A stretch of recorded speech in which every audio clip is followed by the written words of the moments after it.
pag-uusapan naman natin sa Taxionaryo. Ayan. Mukhang makakasama kita ngayong gabi sa Taxionaryo ngayong gabi, partner. Ayun.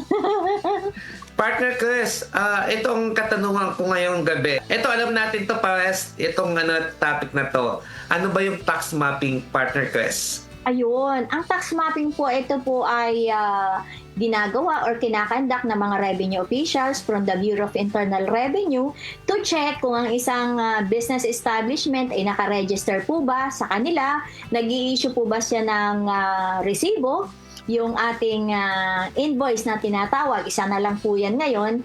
At the same time, updated ba yung kanilang libro? Ayun, kapartner. Parang shortcut na lang yon. Parang nag-umpisa na ang bureau, I think kahapon, naghanap mismo si Commissioner doon sa mall dito sa Manila. Alam mo ba kung saan nakalagay yung kanyang COR partner? Tsaka yung kanyang ask for receipt, sabi ni Commissioner. Asan ang iyong ang iyong certificate of registration? At saka yung kulay green, yung ask for receipt before yun di ba? Apa, ngayon, notice of invoice and Yes. Official receipt. Yes. So, hinahanap ni Commissioner kahapon, kasama yung ating mahal na Regional Director ng Manila. Naku, delikado. Wala. Tumingala si Commissioner. Nasa ceiling ng tindahan. No? Oo. So, alam mo, nakakatuwa yung kinakandak nilang tax mapping this time kasi hindi ang taxpayer matatakot na, ito na ang BIR, magsara na tayo ng tindahan, magsara na tayo ng ating ng business location natin. Parang friendly ang dating nung kanilang tax mapping this time, hindi yung wala ka nito, wala kang libro, wala kang hindi ka nagre-resibo.